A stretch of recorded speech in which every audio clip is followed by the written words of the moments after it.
Hi, this is Patrick from LSAT Lab, and we're here to talk about method of reasoning questions in the logical reasoning section of the test.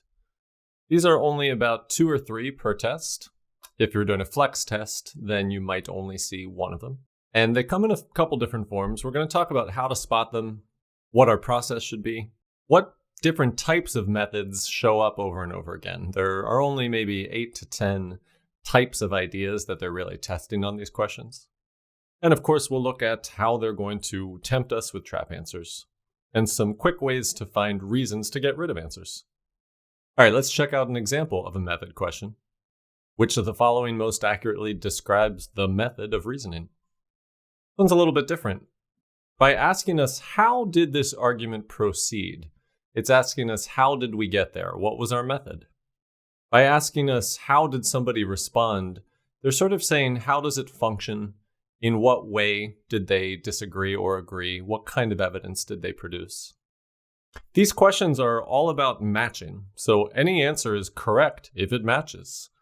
There might be more than one thing an author does, and we're not going to be ever ranking which one is more important. Every correct answer matches what was said. Every incorrect answer will have some part of it that doesn't really match up with anything that was said. So as we read these, we're going to find the conclusion, find the evidence. Sometimes if you're judging how somebody responded, they might not respond with a full-on argument, but usually they're going to. But more important and unique to this question is that we're going to try to characterize how they got to their conclusion, what kind of evidence they used, or what kind of rebuttal they produced. And so it's great to get to know some terminology that will show up a lot. It's not essential that we memorize these, but it is useful to try to build a familiarity with them. Since the answers are going to be speaking this vocabulary, it's really good if we can get in the habit of trying to anticipate some of the vocabulary. The skill that we're going to need to get better at for answers is similar to a skill we're going to need when flaw questions give us an answer choice with a lot of abstract language. We have to look for little signposts that tell us which part of this answer refers to the conclusion and which part refers to the premise. If I say someone attempts to do X by doing Y, or infers X on the basis of Y, concludes X on the grounds that Y, in all of those examples, X referred to my conclusion and Y referred to my evidence. Let's take a look at just a set of answer choices from a method of reasoning question. Pause the recording and think through which part of this is referring to the conclusion, which part of this is referring to the premise for each answer choice. Unpause when you want to hear me discuss it. Welcome back. A says that we're reinterpreting something in order to support something. Well, we can remind ourselves the evidence is there in order to support the conclusion. So you're premising in order to support a conclusion. We would check this answer and say, okay, was the premise reinterpreting a popular analogy? And was the conclusion an alternative conclusion? For B, it says we're using this to raise doubts about that. Again, I use my evidence to prove my conclusion. I don't use my conclusion to be supported by my evidence. That sounds crazy. So I use my evidence to support my conclusion. So this must be saying we're using the premise to do the conclusion. So when I'm evaluating B, I'll check whether economic data matches the premise, and I'll check whether the conclusion was raising doubts about the current effectiveness of a historically accepted approach. Here we're saying that we're criticizing something by demonstrating that something. So by is actually the key word. We arrive at our conclusion by presenting evidence. We prove our point by introducing premises. So the by always has to refer to the premise, to the evidence. I'm drawing my conclusion by considering all these pieces of evidence. So the blue part would be the part we would compare to the conclusion. The red part would be what we would compare to the premise. D says that we're challenging something in order to introduce something. And again, I use my evidence in order to prove my conclusion. So the first half would have to refer to my evidence. I'm premising in order to conclusion. Last one says that I'm calling into question blank by showing how blank. Remember from answer choice C, when we see by, that's going to be the premise, the evidence. We arrive at our conclusion by presenting premises. We prove our point by marshalling evidence. So that first half would have to match up to the conclusion, second half would have to match up to the premise. The quicker we get at recognizing these keywords, the better, because then we can dive right into the essential part of, does it match? Does this part actually match the premise? Does this part actually match the conclusion? Let's go ahead and try this problem. Pause the recording, read it, answer it, and unpause when you're ready to hear about it. Welcome back. The correct answer was D. As we analyze these answers, we're going to be going word for word, phrase by phrase, trying to see if we can match it up. So D starts off by saying that our author is challenging an explanation that has been given for a phenomenon. Okay, that's a lot. Is our author challenging something? It does seem so. She is saying, the newspaper industry says this, but far from being victims. Is it an explanation for a phenomenon? Is there a phenomenon? Well, yeah, falling profits is a phenomenon. We're trying to explain it. It's a curious fact. Why are profits falling? What is the explanation that's been given? The newspaper industry says the rising cost of newsprint explains the phenomenon of falling profits. So is our author challenging that idea? Is she saying, what? The rising cost of newsprint isn't the reason for falling profits. Yeah, it looks like it, because she's saying, come on, they're not victims of high costs. Your explanation doesn't make any sense. The cost of newsprint isn't any higher. And then the conclusion does introduce a different explanation. Here's what's causing the falling profits. The real threat to profitability is falling circulation and falling advertising. So many things falling. So if the color coding of D seems a little insane to your eyes, it may well should. I do think it is an accurate modeling of how nitpicky we have to be at sort of finding where each one of these terms and verbs is going to match up in the paragraph. So as we go through a few of these questions, we will mainly be developing that skill of really going word by word, term by term, trying to match things up. Go ahead and try one all on your own. Pause the recording and unpause when you're ready to hear about it. Welcome back. The question stem here is saying the argument proceeds by, how does it get there? How does it get to its conclusion? Well, if we're breaking down the argument, trying to find the conclusion and the premise, the keywords we see right away are, this indicates that. That's a conclusion keyword, because the evidence indicates the conclusion. You know, the bloody glove and the fingerprints indicate that Maurice was the killer. So we have our conclusion. The health of a newborn depends to a large extent on the amount of food that was available to the mom during pregnancy. And the previous sentence is really one big idea, so the evidence would be that first sentence. If we're trying to characterize this argument with any of those terms we looked at before, none of them seem to really apply. This actually feels more like a causal argument that we would typically see in strengthen or weaken questions. We started with a correlation that birth weights vary with crops, and then we went to causation.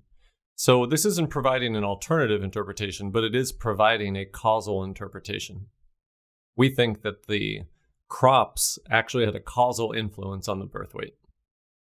As we go through the answers, it's pretty hard to find very quick ways to get rid of any of these. You normally do have to engage with reading each of them. It looks like they are all beginning with the verb inferring, and you infer a conclusion. Drawing a conclusion is synonymous with drawing an inference. A conclusion or an inference could be valid or invalid, but to draw a valid conclusion is the same thing as to draw a legitimate inference. In fact, we know on sufficient assumption, the question stem will say the conclusion follows logically, or the conclusion is properly inferred. But we see in the top four answers, from comes right after the verb, whereas in E, we infer one thing from another.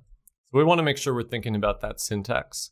The conclusion is inferred from the evidence. So the stuff that comes after from is evidence. The thing that's being inferred is the conclusion.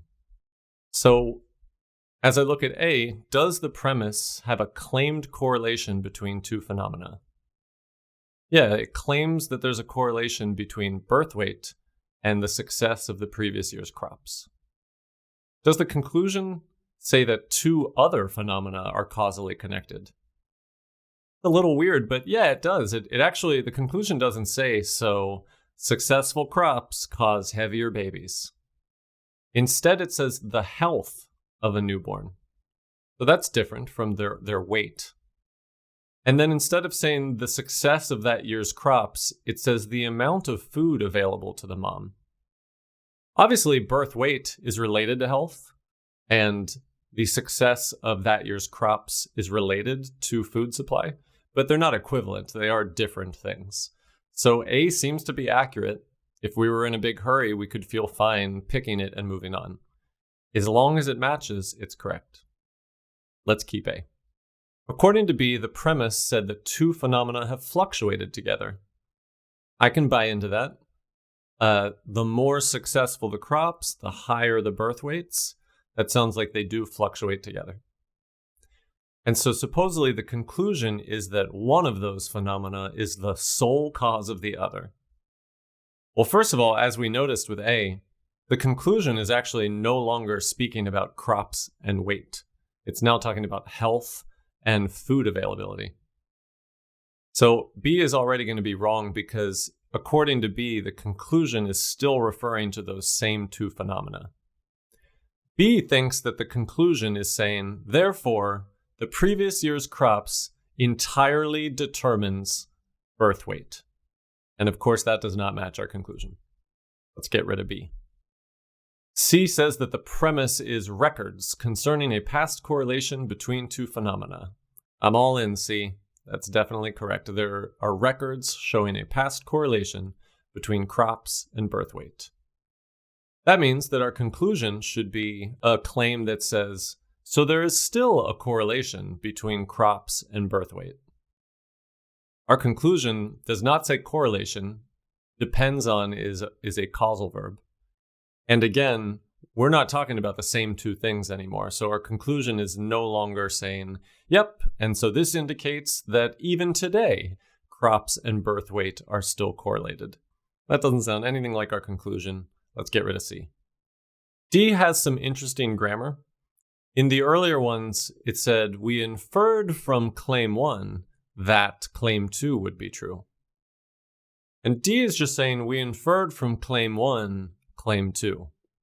If that grammar sounds weird, you can say, I stole a nickel from Lenny.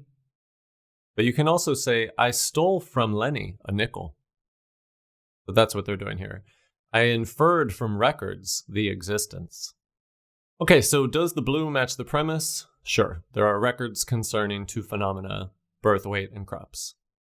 Do we have a subsidiary conclusion that is then saying, all right, well then there is a third factor, a common cause, that is the reason for both the birth weights and the crops.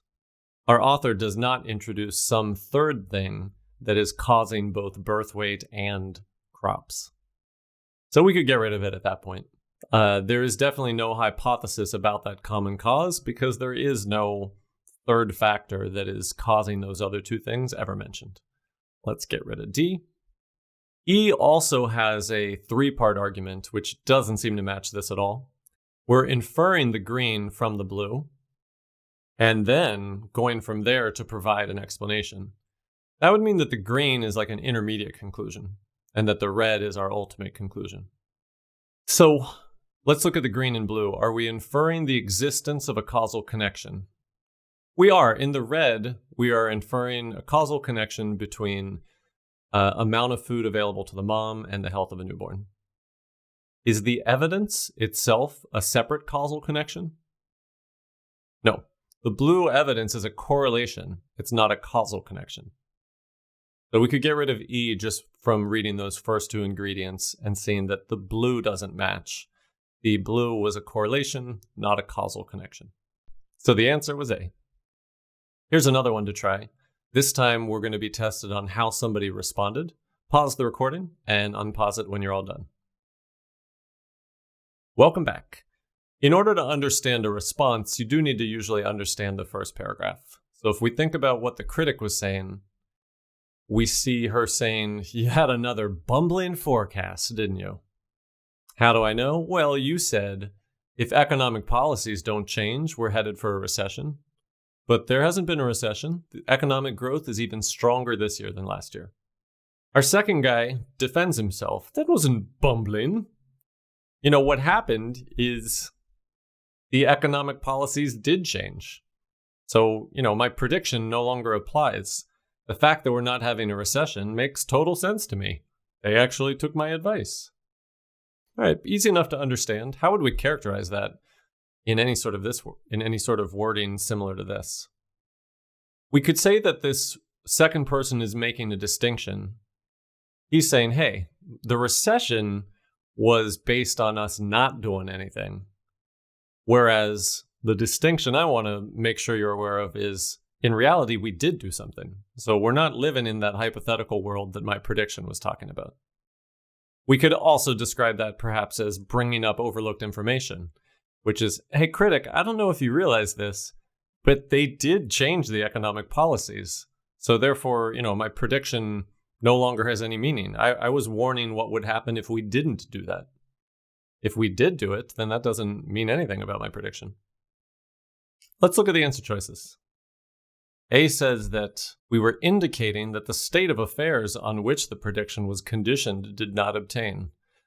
Okay, so I don't know if I want to go to law school anymore, but let me still try to parse what this is saying. The state of affairs on which the prediction was conditioned.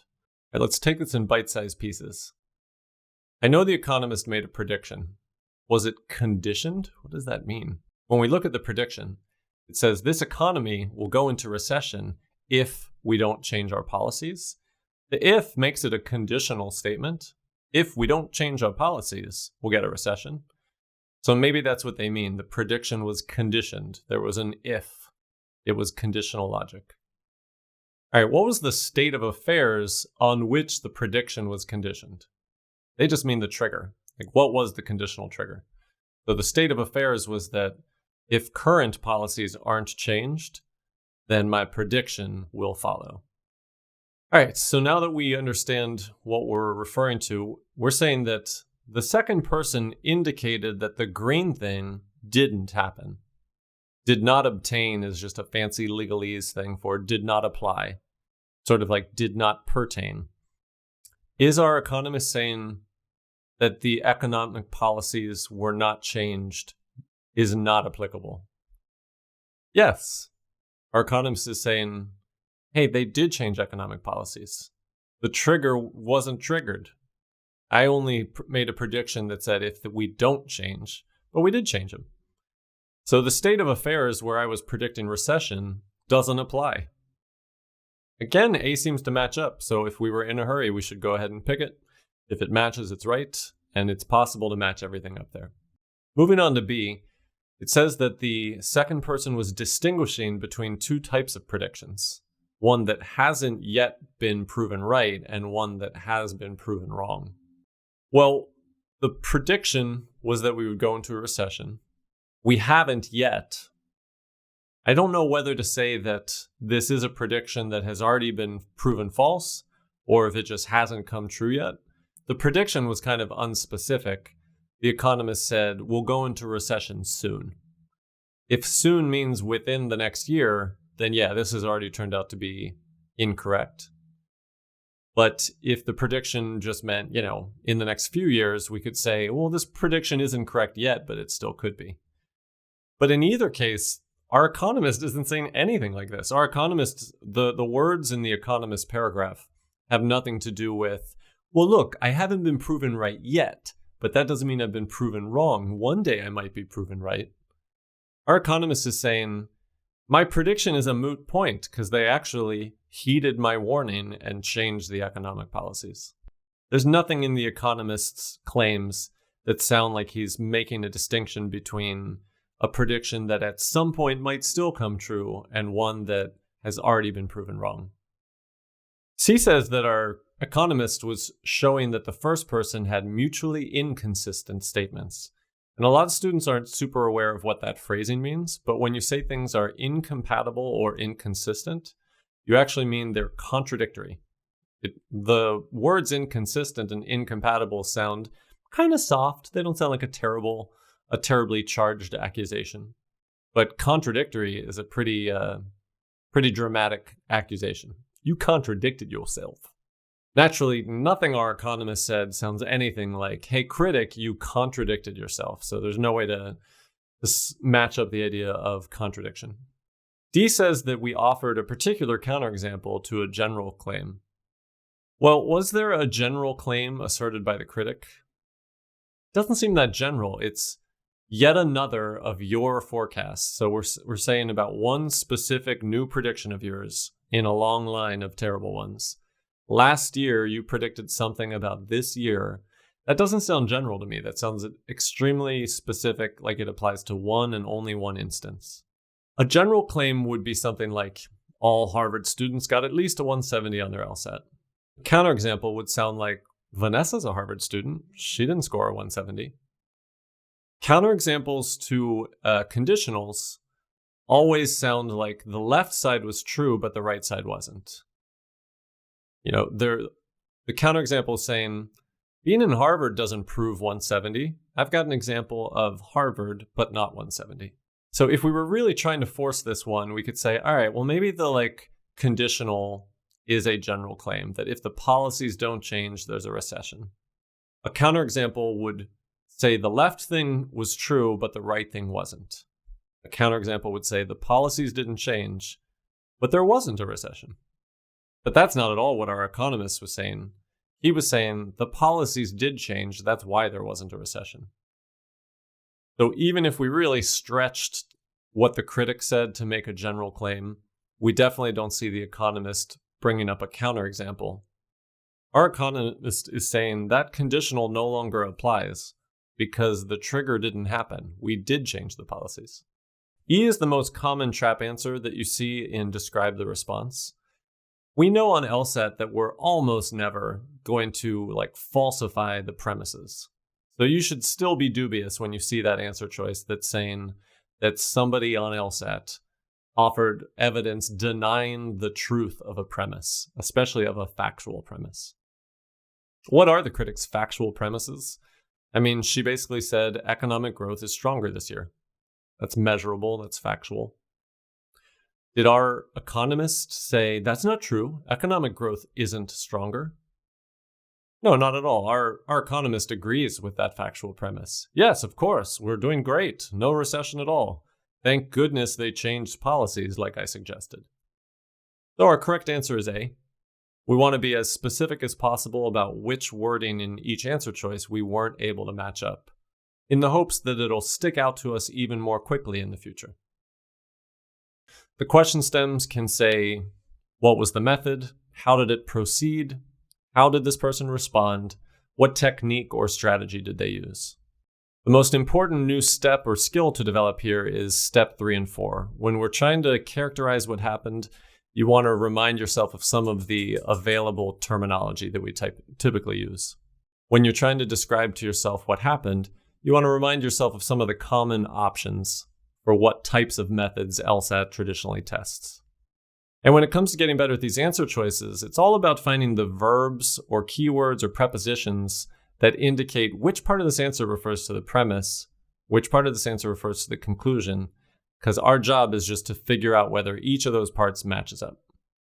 As we saw, answers were sometimes wrong because the conclusion didn't match, sometimes wrong because the premise didn't match.